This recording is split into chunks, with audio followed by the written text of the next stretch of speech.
1 o'clock slate, we'll start with my Jets. We'll start with the New York Jets against the Carolina Panthers. The Jets are actually favored in this game. Not quite sure how. They were without Garrett Wilson. And Justin Fields has the reading level of a fourth grader. I don't think Justin Fields can read the Magic Treehouse novels. Forget about an NFL defense at this point in his career. It's absolutely unbelievable what we saw a week ago in London from Justin Fields. Guys are open. The guys were open, and he just wasn't throwing the ball. He was holding on to it. His processing was absolutely abysmal. The good news, though, the Panthers have 5 sacks on the season. Justin Fields should have all day to throw in this pocket. I understand Garrett Wilson's not out, but for the love of Joe Namath, Justin Fields, please just try to throw the ball down the field. Try to throw the ball down the field. Tanner Engerstrand is scheming guys open left, right, and center. Justin Fields just has the inability to read an NFL defense at this point, and it's very upsetting because he has all of the tools to be a good NFL quarterback. It's just not clicking upstairs. He's just got to force it at this point. When your back foot hits, when you're on the last step of your drop, just throw it to the first read. Just spam the first read. Don't even try to go through it. We just need to get the ball in play. You know, we got the MLB playoffs going on. Good pitchers, just put the ball in play. Justin Fields isn't even putting the ball in play. He's just sitting there getting sacked. The Panthers have 5 sacks on the season. Please, just get the ball out. There is no Garrett Wilson. Josh Reynolds is questionable. So offensively, the Jets are working with Allen Lazard, Arian Smith, Mason Taylor, and Tyler Johnson. Let's lead on Breece Hall here, people. Play with a lead. Lean on Breece Hall. And this Jets defense put on quite the clinic against the Denver Broncos, holding them to just 12 points. But they're still on the season have been horrible. They're 14th in yards per carry, 7th in yards per pass attempt, 5th in scoring. I think they match up good, though. I think they match up good with this Panthers offense if Sauce Gardner can lock up Ted McMillan. And Sauce Gardner, for the most part, locked up George Pickens. He held him to 2 catches. It just so happened that one of them was a touchdown. Blatant offensive pass interference by George Pickens. Sauce Gardner was in the right position. He just didn't get his head around. That's neither here nor there. I think George Pickens is a better receiver than Ted McMillan. And Sauce Gardner usually in his career, he's usually locked up the big physical receivers because he has the length. He's physical at the line of scrimmage. Usually the refs will let a lot of hand fighting go. But it's the shiftier ones like Jalen Waddles, the Khalil Shakirs. Those guys have gotten the best of Sauce Gardner. Ted McMillan was made in a lab to get locked up by Sauce Gardner. So I think if Sauce follows Ted, which he did follow George, and he held George to 2 catches, even though one was a touchdown, I think Sauce can handle Ted McMillan.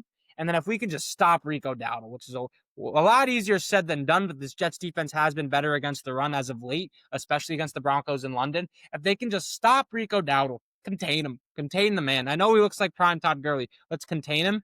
The Jets have a good shot here because I don't think they have any real threat on the perimeter outside of Ted McMillan, and the Jets should have a guy in Sauce Gardner that can lock that guy down, you would think. I mean, you paid him $130 million this offseason. So please, Sauce Gardner, lock up Ted McMillan, stop Rico Dowdle. That should be the game plan, and they have a chance to win this game, move to 1-6. Embarrassing. Embarrassing. So I don't know who I'm going to take in this game. I don't know yet. I'll take. I refuse to bet against my team. What's the total? Sorry, this is bad. The total's at 41.5. The Panthers are 1.5 point favorites. Now I'll take the Jets on the money line. The Jets plus the points. All right. Now let's get into the rest of the slate. If you're new here, I'm going to do the 1 o'clocks today. If you're listening on the podcast, if you're watching on YouTube, it'll all be in this video. But I'm going to do the 1 o'clocks today. I'll do the 4 o'clocks and the Sunday nighters tomorrow. But let's go to the rest of the 1 o'clocks now. Rams, Jags. Rams -3.5. We open up the day. I think it's in London. I know we're overseas. Yeah, we're in Wembley. Okay. The Rams are 3.5 point favorites. Puka Nacua might not play, but the best defensive player this season for the Jaguars has been Devin Lloyd. He is out. The Seahawks sacked Trevor Lawrence 7 times. The Seahawks also held the Jaguars to just 3 yards per carry. The Jags scored a season low 12 points. It was a season low in yards per carry, season low on point total for Jacksonville. This Rams defense is very similar to the Seahawks. They're not as good in the secondary. They're not as good in the back end, but the front 7 is just as good, especially with the way Nick Landman's been playing. That guy's a fucking tackle machine. He's all over the field, right? But the Rams allowed just 3.8 yards per carry, the second lowest in the NFL. Although Derrick Henry did just gash them for 5 yards per carry, so that remains to be seen. They're top 10 in pressure rate, top 10 in sacks as well. So are the Seahawks. So I think this Rams defensive line, this Rams defense as a whole, is very similar statistically, at least. I don't know about schematically, to the Seahawks team. They're good against the run. They get after the quarterback. Trevor Lawrence got sacked 7 times against the Seahawks. This Rams pass rush might be better. Not against the run, but I think this pass rush might be better. They have more guys on the outside. So I think Trevor Lawrence is going to be put off his spot. I don't think the Jaguars are going to be able to run the ball efficiently. And they had a season low in yards per carry against the Seahawks, and they only scored 12 points, also a season low. I think there's a correlation there. I think this offense goes through Travis Etienne in this running game. I don't think it'll be that efficient against a Rams defense that allows 3.8 yards per carry. Take the Rams minus the points, even if Puka Nacua doesn't play, because they're just going to throw Davante Adams into that role. That Puka Nacua role where he's on pace for the Triple Crown, the Cooper Kupp role where he got the Triple Crown, he's going to get force-fed the ball. And I trust this McVay scheme to make the most out of Jordan Whittington and Tutu Atwell as well if Puka Nacua goes down. Plus, Kyren Williams and this run game is very efficient as well. So I love the Jaguars minus 3.5 in this game in London. First time head coach going to London as well. McVay's done it. I think McVay's done it before. So take the Rams minus the points in this game. That is my play there. And I like Davante Adams receiving totals. I've taken Davante every week, it seems like, and it's been profitable. Hit more times than it hasn't. All right, the Saints are 1-5. They are taking on the Chicago Bears in Chicago. The Bears' run defense was way better versus the Commanders, and the Commanders had the most efficient run game going into this game in the NFL. They held Bill to just under 4 yards per carry, and that was without Grady Jarrett. The Saints have a bottom 10 rushing attack. Kamara and Olave are both questionable, and the Bears have been creating a shit ton of turnovers. That could be a problem for second-year quarterback Spencer Rattler. So I think we're going to see in this game, and the Saints defense is awful as well, especially their pass defense. There will be opportunities for big plays. They're bottom 10 in passing yards per attempt, which means teams have hit big plays on them. Ben Johnson is an offensive genius. He's a big play machine. I think we are going to see a Lions-style routing here from Ben Johnson. We know the Lions offense, when they have a favorable matchup against a bad defense, they just tore them to shreds. This Bears offensive line has been playing incredible. DeAndre Swift just ran the ball very efficiently against the Commanders' front seven that is better than the Saints' front seven. The Commanders also have better corners on the outside, albeit marginally, than the Saints do. I think we are going to see an offensive explosion from the Chicago Bears. I think they're going to cover 4.5. I think you got to take Caleb Williams passing, DeAndre Swift rushing, Rome Odunze receiving. Maybe not Caleb Williams passing because they're going to route them so bad. They're just going to lean on DeAndre Swift and this running game to salt the game away. So I think it's all Bears in this one. I like their team total over. I don't even know what it is. I like Rome Odunze touchdown. I like Rome Odunze receiving yards. I like DJ Moore touchdown, DJ Moore receiving yards, Caleb Williams passing touchdowns. I think this Bears offense is going to have an explosion against this Saints defense and the Saints team as a whole. So take the Bears minus the points. I'm worried this is a weird trap spot for the Bears because they're still a young team trying to get better with a new coach. You just had a very big upset win against the Commanders. Definitely a letdown spot here against the 1-5 Saints. We will see. I don't think so though. I think Ben Johnson's proven he's a pretty good coach in this league at this point. Actually, he has not proven that yet. He has not proven that, but he's trending in that direction. Dolphins 1-5 at Cleveland, also 1-5. The Browns are 2.5-point favorites. I think you lay the number here with the Cleveland Browns. I think the Browns are going to blow out the Miami Dolphins. The Browns defense is good. The Browns also play much better at home, and they keep the offense around long enough. The offense just needs to put some points on the board. We've seen that against the Steelers. We saw it against the Vikings in London. The offense needs to put some points on the board. The good news for them, though, the Dolphins can't stop the run at all. The Dolphins are allowing 5.6 yards per carry. Quinshon Judkins is what is the driving force of this Browns offense at this point, especially with Dillon Gabriel passing the football. Quinshon Judkins is going to have a day versus this Dolphins offense. If the Browns can just limit turnovers, they are going to blow out this Dolphins team that is just all types of bad vibes. I heard a Big Cat say this on Part of My Take, that they're the bad vibes team of the season, Absolutely, they are. They got Tua Tagovailoa going up to press conferences saying the leadership isn't good enough, then apologizing for saying the leadership isn't good enough because he realized that he is the leadership. So he then takes accountability. It's like, I need to be better as a leader. Nobody's showing up to team meetings. Jalen Waddle has one foot out of the door, not by choice. They're looking to ship him off, which they should. Better for both sides. That's not the point. This Dolphins team is a dumpster fire. And although this Browns team hasn't been good, there's more reason to be optimistic. You weren't expecting to be good this year, and you guys are closer and you're more further along in the rebuild than the Dolphins are, and the Dolphins are at the start of the rebuild. The Browns have so many good rookies making plays all over the field every single Sunday. Mason Graham, Carson Schlesinger, Harold Fannin, Isaiah Bond even's getting involved a little bit. Quinshon Judkins has been a beast. So the Browns are at least trending in the right direction. They're not complete bad vibes. They're at home. They're the more physical football team. They're going to get after Tua Tagovailoa and this garbage Dolphins offensive line. I think it's all Cleveland in this one, -2.5. And I think you'll ladder Quinshon Judkins rushing yards. Patriots, the 4-2 Patriots are taking on the 1-5 Titans. Mike Vrabel revenge game after Tennessee fired his replacement.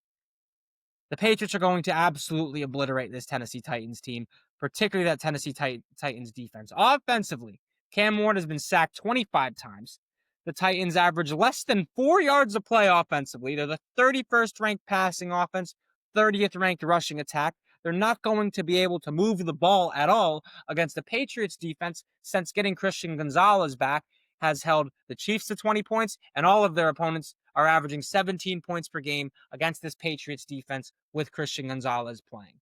The Titans defense is bottom 10 versus the run, bottom 12 in yards per pass attempt, and Drake May has just gotten better and better and better. Plus, he's getting more rapport, more chemistry with these receivers. Kayshon Boutte looks like a legitimate wide receiver, too. We know what Diggs is capable of. He still has it. Hunter Henry's been more than serviceable as well. The only real rough spot in this Patriots offense has been their offensive line. Can they protect Drake May? Well, outside of Jeffrey Simmons, nobody generates any pressure for this Titans team. So the Patriots are better at almost every single phase on the football field. They're going to absolutely blow out this Titans team, and I'm so confident they'll cover the spread because Mike Vrabel's not going to take his foot off the gas against the team that fired him for essentially no reason for a way worse result. So Patriots minus the points all day. Titans team total way under 17.5. That's free money. Raiders 2-4 at the Chiefs, who are 3-3. Water break time. The Chiefs are 12.5 point favorites. The way the Raiders win this game is by keeping Mahomes and this offense off the field.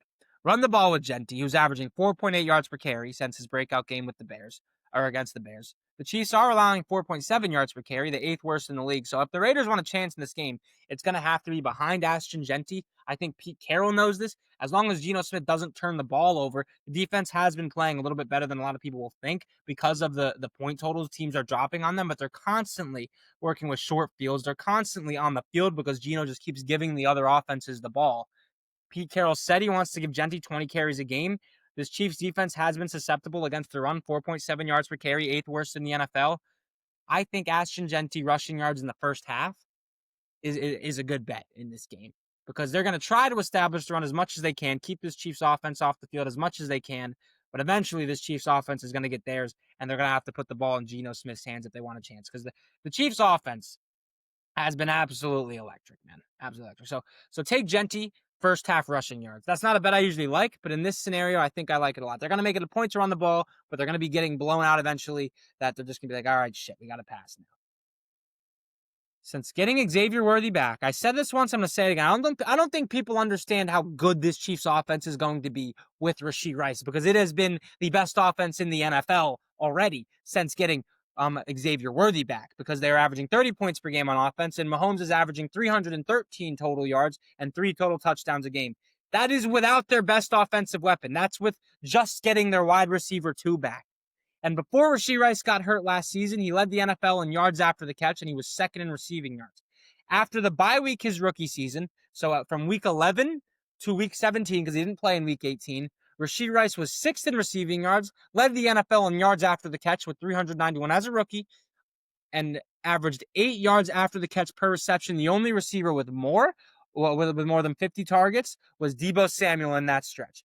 This Chiefs offense is going to be absolutely unstoppable, and unfortunately for the Raiders, this is the first time they're going to have to see it fully assembled. Give me the Chiefs minus 12.5. Give me the over 45.5. I think the Chiefs have a good chance to drop 50 on this Raiders defense. So it's all Chiefs, it's all Rashee Rice, it's all Xavier Worthy.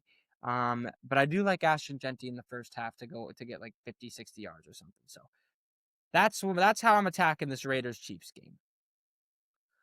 Eagles 4-2 at the Vikings 3-2. The Philadelphia Eagles offense pisses me off, and I think Eagles fans will agree that when you look at the names they have on that depth chart, it makes zero sense that this offense is ranked. Hold on, where are they ranked? I have it written down. I think me and Eagles fans disagree a lot, but I think we can agree on one thing. It is inexcusable that the Philadelphia Eagles offense is 28th in the NFL in yards per play when you have an offensive line littered with Pro Bowls and All Pros. You have a Heisman Trophy winner as your one wide receiver. You have an All-Pro wide receiver on the other side. You have an All-Pro running back in the backfield. You have an All-Pro quarterback. Granted, everybody was injured the year Jalen Hurts won the All-Pro, but I digress. Where is the offense? What are we doing, Philadelphia? Here, let me break it down for you. I am not an NFL head coach. I'm not an NFL offensive coordinator. I'm not an offensive guru, but I think it's as simple as this. Enough with the shotgun.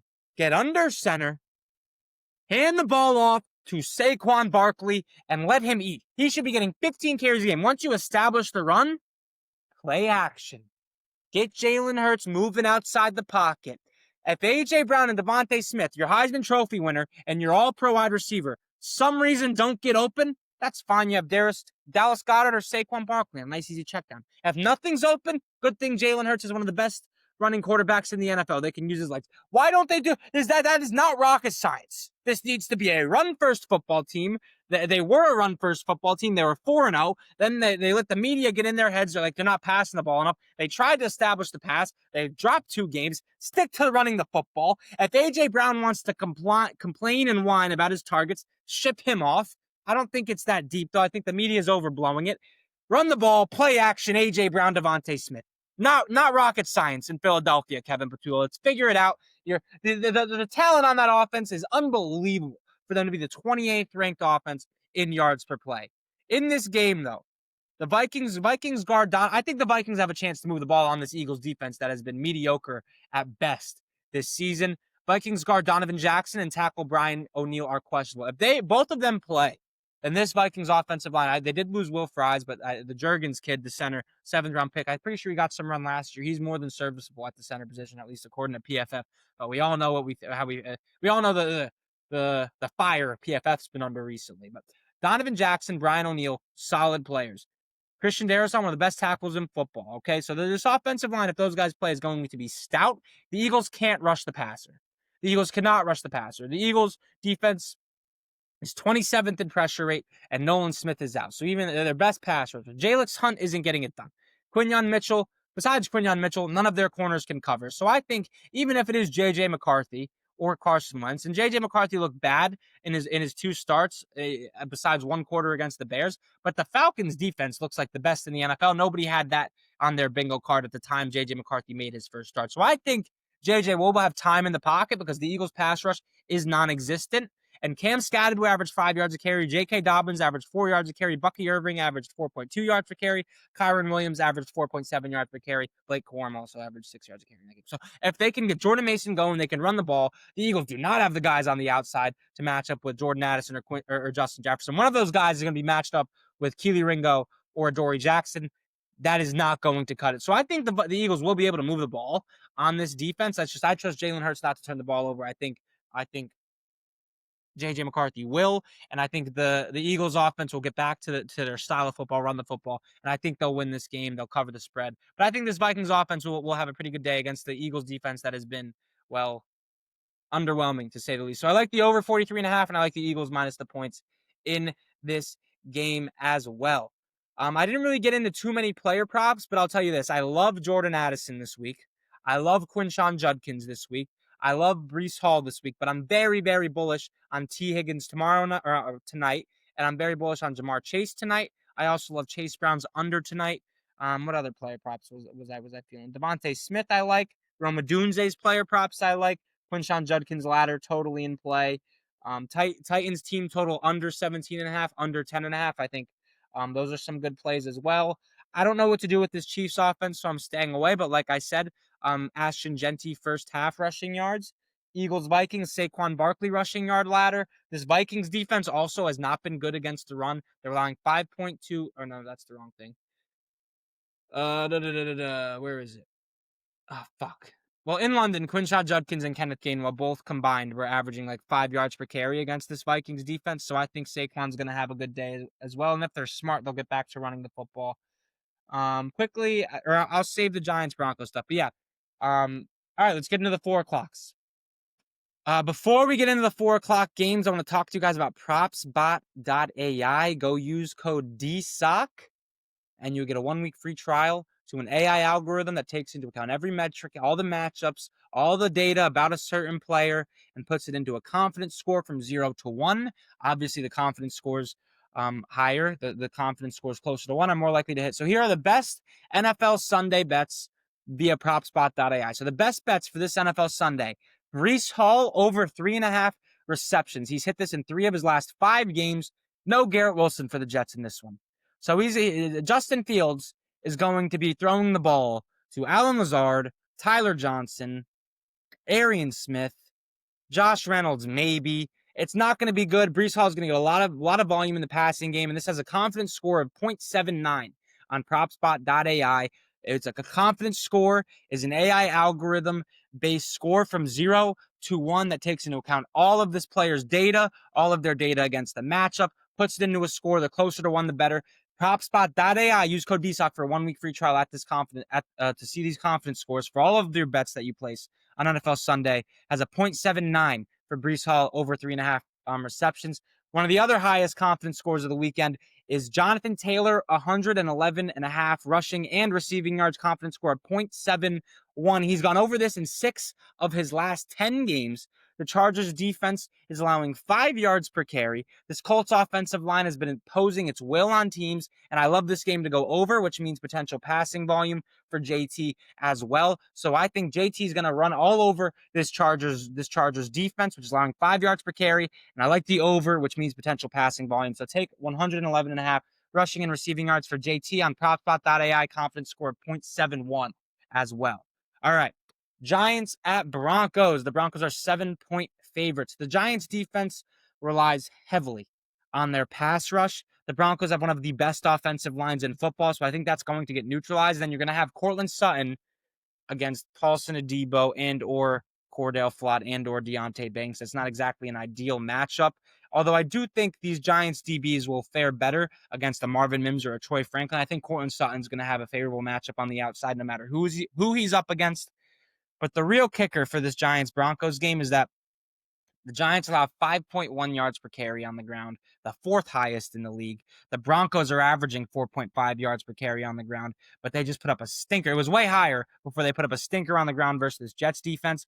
This is too good of a get-right spot for the Broncos offense after a rough offensive showing versus the Jets. I think their offensive line will be able to hold off this Giants pass rush that's, still trying to get its legs under them. Brian Burns has been electric, but it hasn't been the dominant pass rush that we thought it would be coming into the season. And this Broncos offensive line is the best offensive line in the NFL, lowest sack rate allowed. They've been protecting Bo Nix with time to throw, and these Sean Payton schemes, I think they'll be able to stretch the ball down the field against this weak Giants secondary. Plus, the Broncos love to get the screen game going, and the Giants don't exactly have the most physical. Actually, I don't want to say that. I don't know how physical Mr. Drew Phillips is. But he's going to be key in this game. We saw the only reason I say that is because Jason Brownlee, the Jets traded for him a couple of weeks ago. He was fantastic against the Broncos screen game in London, and that was a big part of the Jets' success. So Drew Phillips is going to have to fight through some blockers in the screen game and make some tackles in the backfield and limit that Broncos screen game passing attack, the extension of the run game, and they're going to have to stop the run if they want a chance. But I don't think they'll be able to do that. I think this Broncos defense is also a much better defense than that version of the Eagles defense they saw on Thursday Night Football. Listen, Lil Jordan Humphrey was tremendous. Wan'Dale Robinson was great.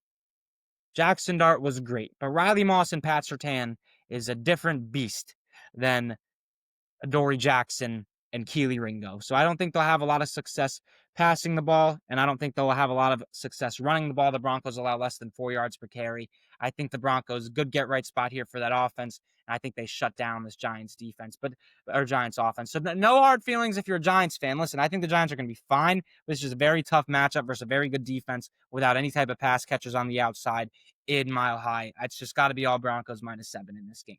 Packers at Cardinals. The Packers are 6.5-point favorites. Excuse me. Water break. Got to clear my throat. The Packers have 3 guys questionable for this game on the offensive line, and the Cardinals do have a pretty solid group up front with Josh Sweat, Calais Campbell, and Dalvin Tomlinson. So that is my only concern. So that could be, not my only, but that could be a concern for this Packers offense. Plus this young group of DBs led by Will Johnson. I think Cattell Clark is the other guy's name.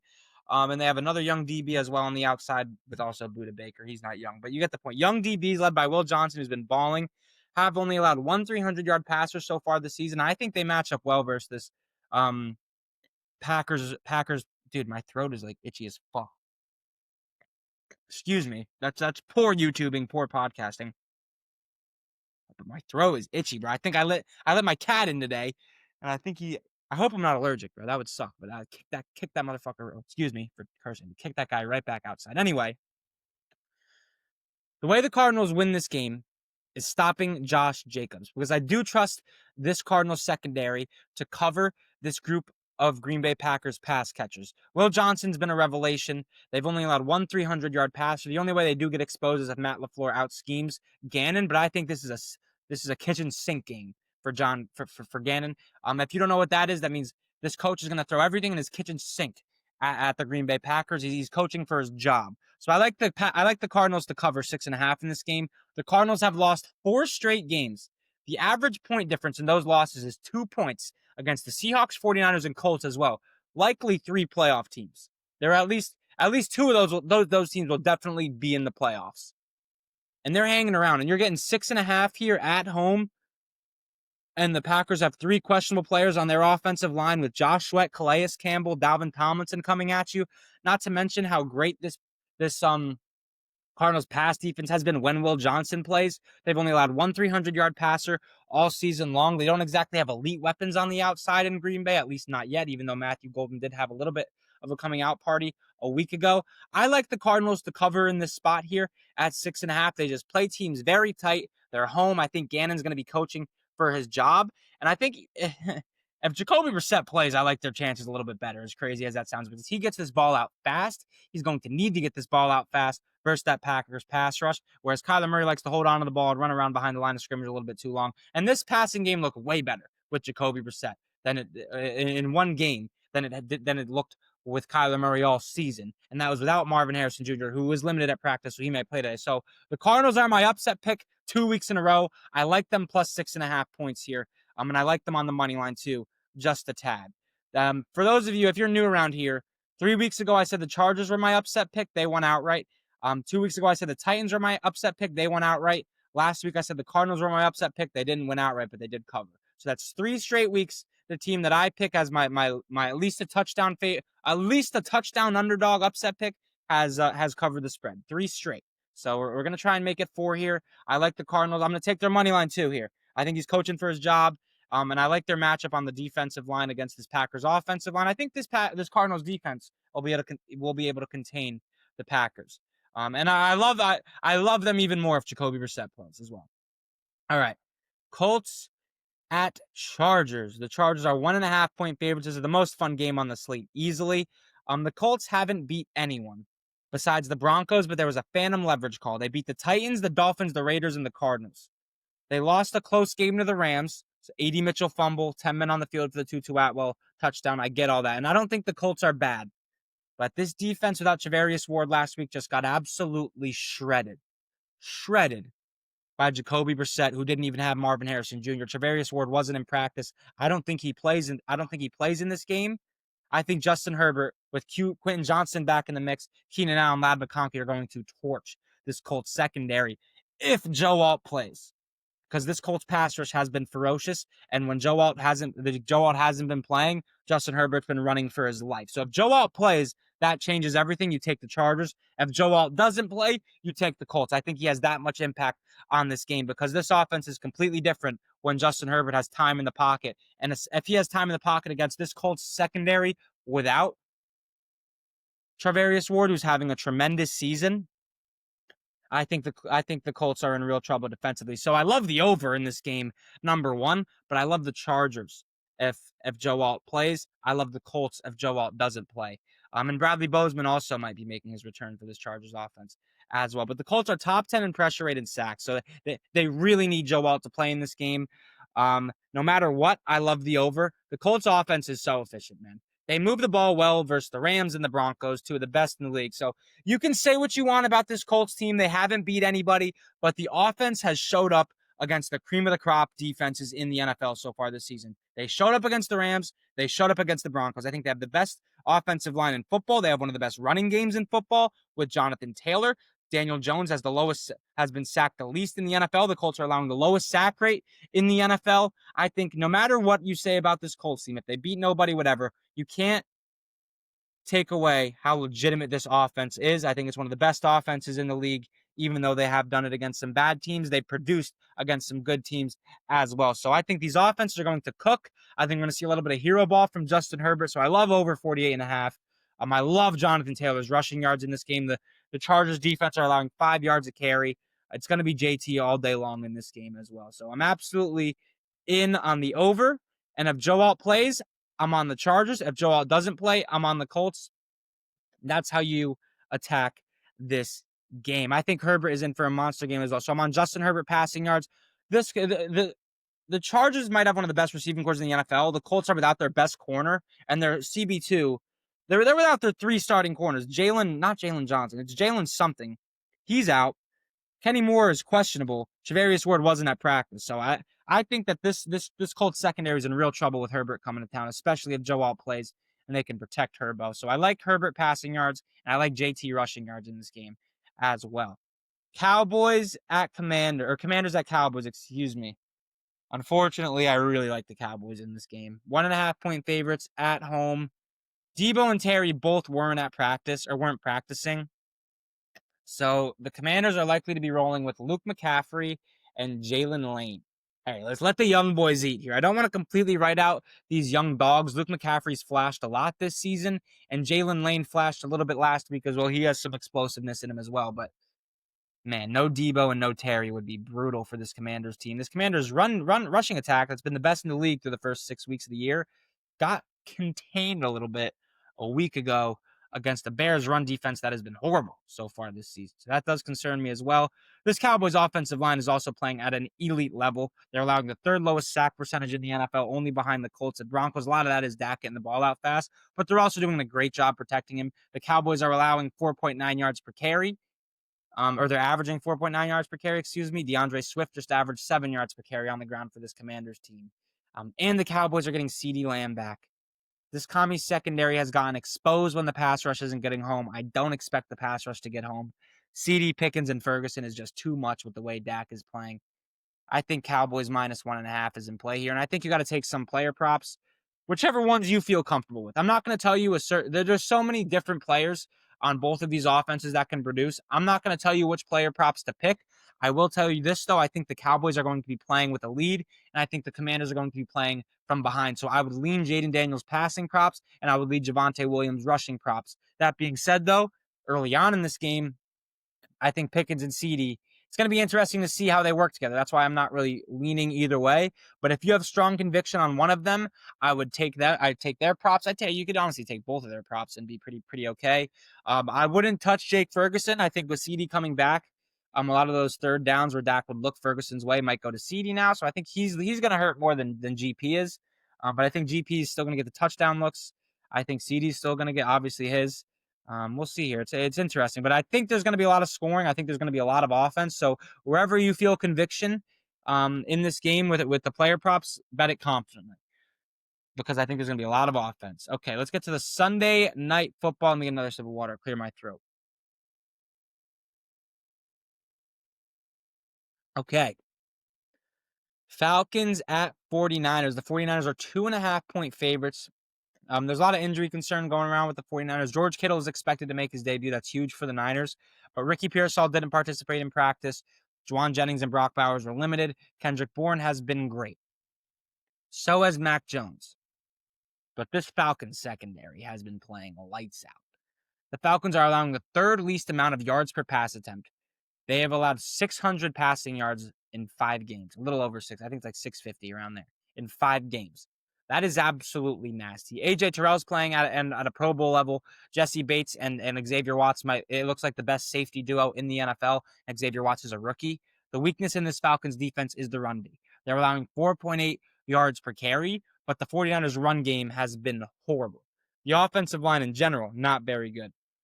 The Niners are averaging 3.1 yards per carry, tied for last in the league, and Christian McCaffrey is averaging a career low in yards per carry. So the 49ers, in order to win this game, need to establish the run with McCaffrey, but it hasn't been efficient. The good news is, though, George Kittle is back, and CMC had his best rushing yardage total day, like total rushing yards. He had his best day on the ground in week 1 when Kittle played, but it was still only 3.1 yards per carry. Here's what I'll say, though. There is no understating just how valuable George Kittle is to this 49ers offense and this 49ers team as a whole. Since 2020, the 49ers are 43-26 with George Kittle playing. Since 2020, they are 8-13 without George Kittle. So you can't undermine the impact Kittle has on this 49ers team and this 49ers offense. However, I don't think it'll be enough against this Falcons defense that has been playing lights out, but I can understand why the 49ers are favored at home here with getting George Kittle back. There's also something to be said about CMC having his best rushing yard day on the ground in week 1 in terms of yards. The 1 week George Kittle did play this season. So he doesn't just impact the passing game. He's obviously one of the best blocking tight ends in football, and that was evident in week 1, but CMC was still only averaging 3.1 yards per carry in week 1. So it's not like he was a world beater. It was efficient running. It's just something just food for thought here.